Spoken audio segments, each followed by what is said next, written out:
Hola clase, en este video vamos a hablar sobre el tema de una obra de arte o el propósito de el artista, right? We're going to be talking about the purpose of an artist painting something or the theme behind it.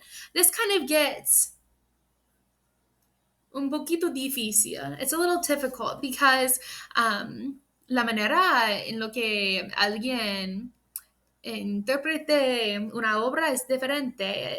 Depende en la persona. It depends on the person how you interpret the art. So there's not really any right or wrong answer necessarily. I think some answers are probably more correct than others, but if I see like true problems with how you're interpreting the artwork, if you're not quite hitting the goal, I'll talk to you about it. But I think most of you guys will kind of get a good gist of how to interpret art. Bueno, so vamos a aprender sobre el vocabulario para describir el tema de una obra.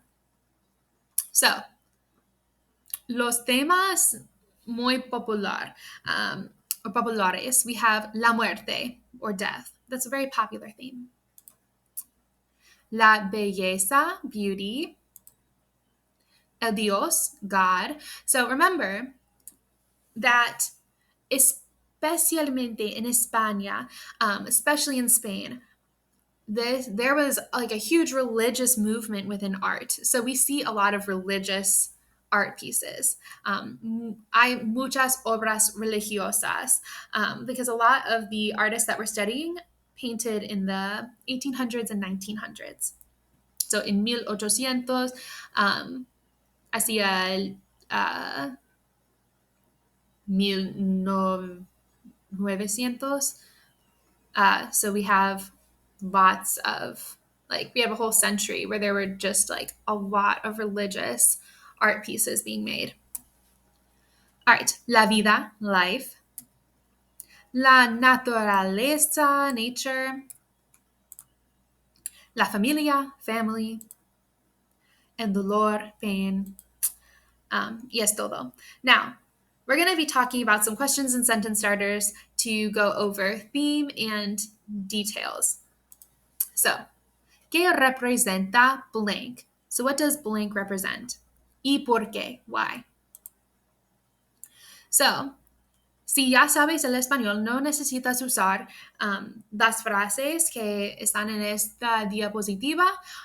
Son para los estudiantes que necesitan ayuda en escribir el español. So this is for people that want a little bit more structure in how to write sentences. So a way to respond to this question, ¿qué representa blank? So what does something represent? You would say, oh, that detail represents blank. And then you could use a theme vocab word. So a detail vocab word represents a theme vocab word. You could also say a detail muestra or shows a certain theme. Or a theme influences a detail. So flip it backwards. So here are just some ways to incorporar los verbos, las detalles y el tema en una frase. There you go. All right.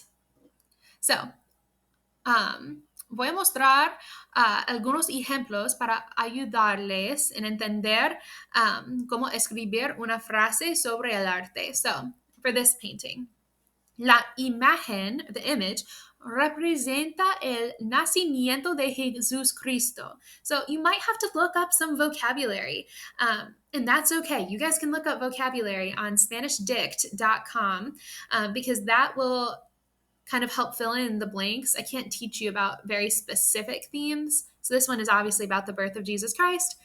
We see that there as with like the Virgen y el bebé.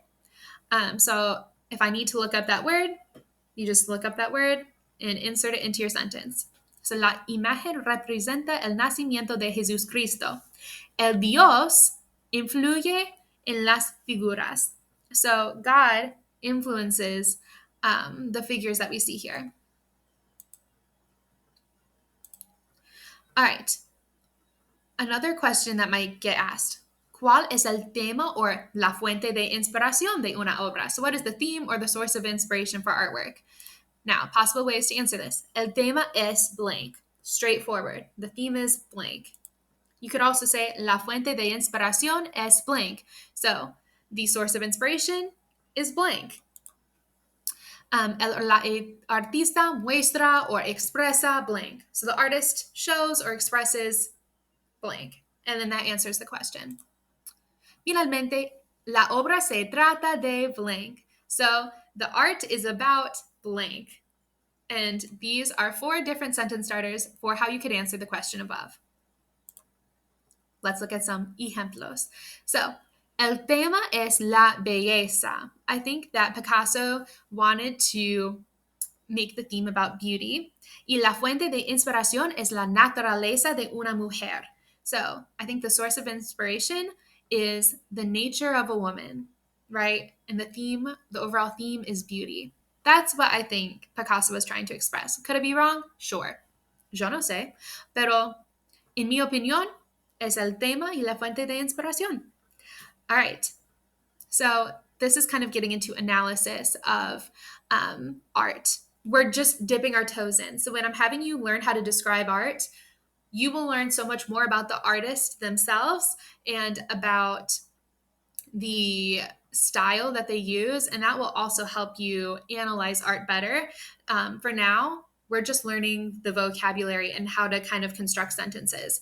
If this is confusing, no te preocupes, don't worry, porque vamos a practicar más con las próximas lecciones. With the next lessons, we will practice more.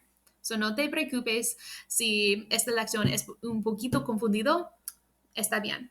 Vamos a practicar más. All right. Adios. Please let me know if you guys have questions and I will help you, and I'll see you in the next video.